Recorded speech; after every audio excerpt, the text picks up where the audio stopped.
C'est toujours un plaisir de vous informer. Bonjour à tous et bienvenue dans ce journal. Au sommaire. Hier à Cotonou, Louis Vlavonou a procédé au lancement officiel du Forum régional Afrique marquant les 20 ans du sommet mondial sur la société de l'information. Vous entendrez les échos dans ce journal. Toujours dans cette édition, les secrétaires exécutifs de 2 mairies ont été révoqués hier en Conseil des ministres. Nous reviendrons sur les raisons de ces sanctions. À l'international, cap sur la Côte d'Ivoire où l'opposant Tidiane Thiam est réélu à la tête du PDCI 3 jours seulement après sa démission. Le développement de ces titres et bien d'autres, c'est tout de suite.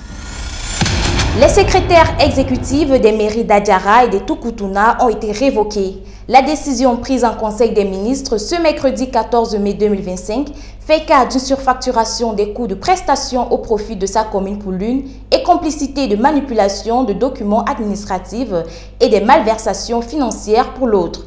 Plus d'explications avec le porte-parole du gouvernement, Wilfried Léandre Humbedji. Révocation des secrétaires exécutifs des mairies d'Adjara et de Tukutuna. Il est reproché à la première d'avoir organisé avec le directeur du développement local et de la planification la surfacturation du coût de 2 prestations au profit de la commune pour un montant TTC de 3 millions de francs CFA en vue de percevoir une commission d'un montant d'1 million de francs CFA dont 800 000 francs CFA ont été effectivement versés par le prestataire. Les modalités de répartition de cette commission ont été à la base d'une profonde discorde entre la secrétaire exécutive et le dit directeur au point d'envenimer leur collaboration. La supercherie a été dénoncée à la faveur d'une mission de l'Inspection générale des finances effectuée courant décembre 2024 à la mairie d'Adjara. Quant à la seconde, il est mis à sa charge des faits de complicité de manipulation des documents administratifs et de malversation financière dans le cadre du voyage d'une délégation de la commune de Tukutuna sur la Belgique, courant juillet 2024. À ce propos, la délibération du conseil communal autorisant le déplacement ne mentionne guère que l'incidence financière qui en découle est imputable au budget de la commune. Elle a donc fait l'objet d'un arrêté d'approbation du préfet de la Takora en l'état. C'est par la suite que la secrétaire exécutive a organisé la manipulation du dit arrêté pour y introduire un article mettant les frais du voyage à la charge du budget communal. Cela a permis de débloquer dans un premier temps un montant de 602 000 francs CFA qui a servi à payer des dépenses non éligibles au budget communal. Il s'agit des frais d'établissement de pièces administratives et d'hébergement des membres de la délégation à Cotonou à l'occasion de l'établissement de ces documents. C'est lors du traitement du mandat d'un montant de 995 000 francs CFA dans un second temps, destiné à couvrir les frais de mission des membres de la délégation, que la trésorerie communale s'est aperçue de la falsification du document. Mise en demeure par le préfet, la secrétaire exécutive, ordonnateur du budget de cette collectivité locale, n'a pas cru devoir reverser dans les caisses de la commune les fonds frauduleusement décaissés jusqu'à la date de la mission de la cellule de suivi et de contrôle de la gestion des communes les 28 et 31 mars 2025. Dans un cas comme dans l'autre, ces faits sont constitutifs de manquements graves aux devoirs et contreviennent aux intérêts des communes. C'est pourquoi le Conseil a prononcé la révocation des mises en cause et instruit les ministres concernés à l'effet de faire prendre les sanctions appropriées à l'encontre de tous les agents impliqués dans ces malversations, sans préjudice des poursuites judiciaires dont ils doivent faire l'objet, autant que le prestataire. Comme annoncé, la RAC a lancé ce mercredi à Grand Popo un séminaire de renforcement des capacités à l'intention des professionnels des médias en ligne. Pendant 2 jours, journalistes et éditeurs sont formés aux techniques de fact-checking, essentielles pour garantir une information fiable à l'ère du numérique. Le lancement s'est déroulé en présence du président de la RAC, Édouard Leco, et de plusieurs conseillers. À l'issue de la première journée, le directeur du séminaire et son adjoint se sont confiés au micro de Jacob Avossetien.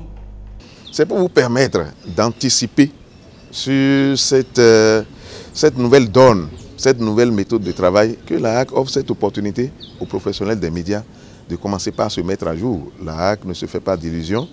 Ce n'est pas en un seul atelier comme ce matin, comme celui qui a débuté ce matin, qu'on peut maîtriser ces outils-là. Mais la HAC a voulu quand même déjà qu'on s'y mette et qu'au fil du temps, les uns et les autres, les promoteurs, les journalistes et tous ceux qui interviennent dans la chaîne de collecte, de traitement et de diffusion de l'information puissent posséder ces outils afin que la vérité reste le principal pouvoir, la principale qualité des informations diffusées par les médias.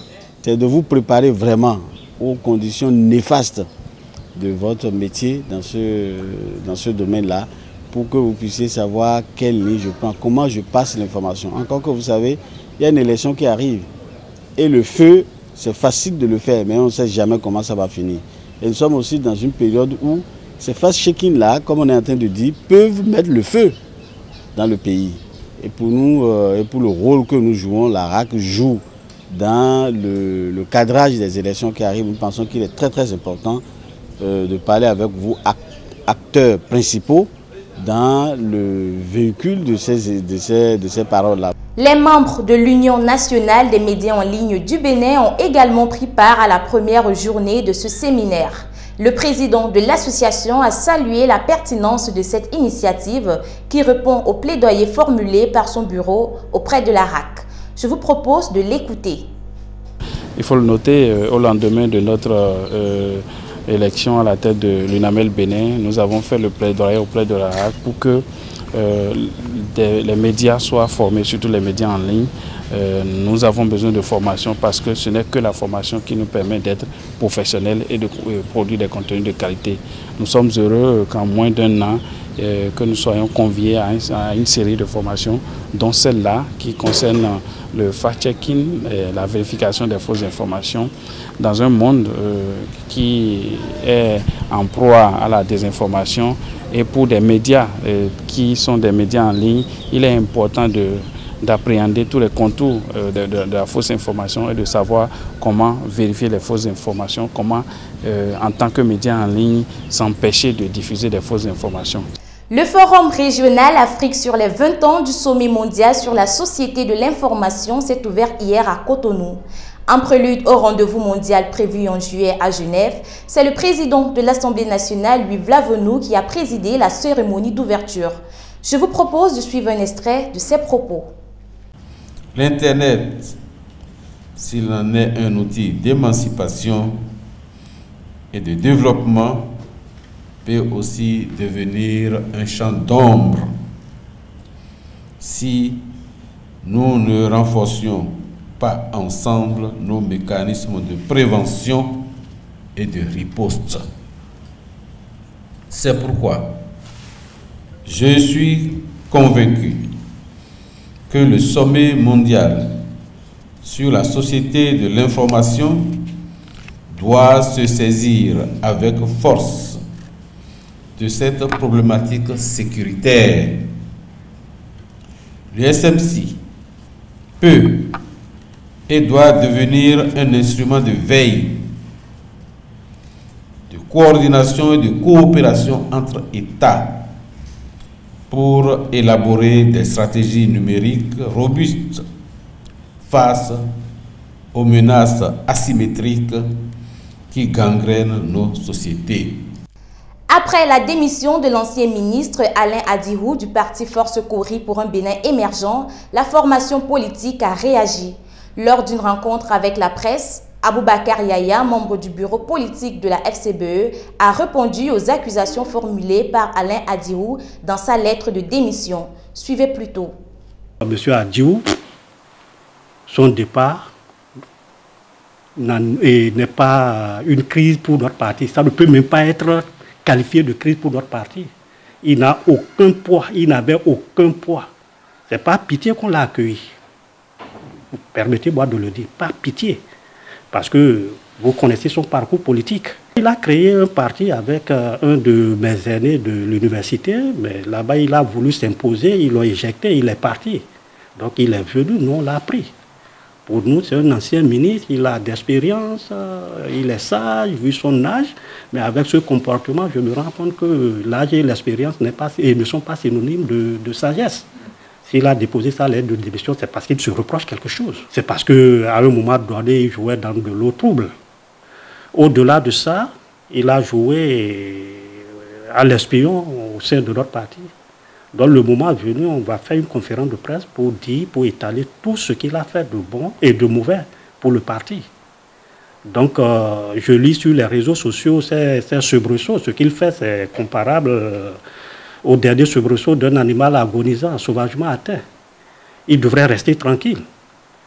Au sein d'un parti, un jeune ministre a été suspendu. Comme le ministre ne se reprochait rien, il n'a pas déposé une demande de démission. Pourquoi M. Adiou dépose la demande de démission? C'est à lui qu'il faut même poser cette question. Et non à nous. Il sait pourquoi il a démissionné. Nos réunions du bureau politique, dès qu'il sort, c'est sur la place politique. Dès qu'il sort de la réunion, c'est sur la place politique. On ne peut pas continuer comme ça. On ne peut pas continuer comme ça. Le chef de notre parti, le secrétaire exécutif de notre parti, lui a fait confiance. Vu son âge et son expérience, il lui a tout confié, y compris même l'école du parti. Ça veut dire beaucoup de choses. Mais aujourd'hui, nous sommes tous déçus. Moi, je suis son jeune frère. Hein. Je suis son jeune frère en âge, mais un aîné ne se comporte pas comme ça. Ça ne se fait pas, même si nous sommes en politique. Ça ne se fait pas. Mais comme lui-même est flou, c'est pour cela qu'il pense que nous autres, nous sommes flous. Notre parti est de l'opposition. Et nous avons fait la déclaration. Je crois que nous sommes le premier parti à aller au ministère de l'Intérieur faire cette déclaration que nous sommes de l'opposition. Donc, s'il y a un jeu flou, c'est à son niveau, pas à notre niveau. Nous, nous sommes de l'opposition. On peut nous traiter de tout. Nous sommes de l'opposition. Nous ne sommes pas de la mouvance. On n'est pas Talon. Même si les gens disent que nous sommes le troisième béquille, la troisième béquille de Talon, nous sommes la troisième ci, nous sommes ci. Non, nous sommes de l'opposition. Mouvement de débrayage dans les établissements scolaires au Niger. Depuis hier, mercredi, les enseignants ont décidé de déposer les crêpes pendant 72 heures. Ils répondent ainsi à un appel d'un collectif syndical pour manifester leur mécontentement vis-à-vis des militaires au pouvoir. Au nombre de leurs revendications, il y a le recrutement sans concours de nouveaux enseignants contractuels, le paiement de plusieurs arriérés de salaire et l'adoption de mesures sécuritaires en faveur des enseignants des zones en conflit. Cette grève, qui doit durer jusqu'à vendredi, a été largement observée par plus de 150 000 enseignants à travers le pays. Conséquence, les élèves sont tous rentrés chez eux, faute d'enseignants pour leur dispenser les cours. Ce jeudi matin, un incendie s'est déclaré au marché Forum de Adjamé en Côte d'Ivoire. Le regroupement des sapeurs-pompiers militaires et la police se sont rendus sur les lieux pour maîtriser les flammes et restaurer l'ordre dans le marché. Aucun décès n'a été signalé, mais des dégâts matériels importants sont à déplorer. Pour l'instant, les causes de cet incendie restent inconnues. Une enquête serait en cours pour déterminer les circonstances précises de l'incendie. Je l'annonçais en titre, seulement 3 jours après sa démission, Tidiane Thiam a été réélu président du Parti démocratique de Côte d'Ivoire, principal parti d'opposition ivoirien. C'était hier mercredi lors d'un congrès décentralisé organisé sur 45 sites dans le pays. Une réponse politique à la procédure judiciaire qui contestait sa première élection en 2023. Tidiane Thiam, seul candidat à l'élection, a été conduit avec 99,77% des voix. Il faut noter que même si Tidiane Thiam a retrouvé son poste, sa candidature à la présidentielle d'octobre reste incertaine. Ce dernier est radié de la liste électorale et les autorités n'ont pour l'instant pas répondu aux appels au dialogue lancés par son camp politique. Toujours à l'international, l'ancien président mauritanien Mohamed Ould Abdelaziz a été condamné en appel à 15 ans de prison ferme ce mercredi 14 mai 2025 par la cour d'appel de Nouakchott. L'ancien chef d'État est poursuivi pour enrichissement illicite, trafic d'influence et blanchiment de capitaux, des faits commis durant ses années au pouvoir. La peine a été alourdie par rapport à celle prononcée en première instance, où il avait écopé de 5 ans de prison. La cour d'appel a également confirmé la confiscation de ses biens ainsi que de sa déchéance des droits civiques. Mohamed Ould Abdelaziz, qui a dirigé la Mauritanie pendant 10 ans, a déjà passé près de 2 ans en détention préventive depuis l'ouverture des poursuites. Le président sud-africain Cyril Ramaphosa a annoncé qu'il rencontrera son homologue américain Donald Trump mercredi prochain à Washington.